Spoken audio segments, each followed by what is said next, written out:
Mata upu e tolu, o le leanga o Israelu. Ua whetalai mai Yehova ia te au. Ia e to e alu. Ia e loto atu i se whawhine o le ua loto i aila na uo. A o le whawhine muri lua ia. E pei o nā lofo Yehova i le whanaunga Israelu. O e whaasanga ia tua ese. Ma mana na o i puwaina.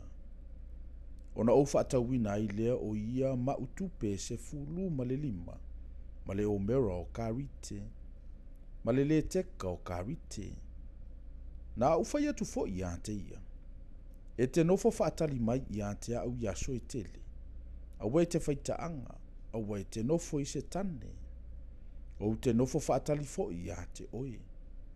Awa e tele aso. E no nofo ele whanaunga Israelu. Ele ai se tupu.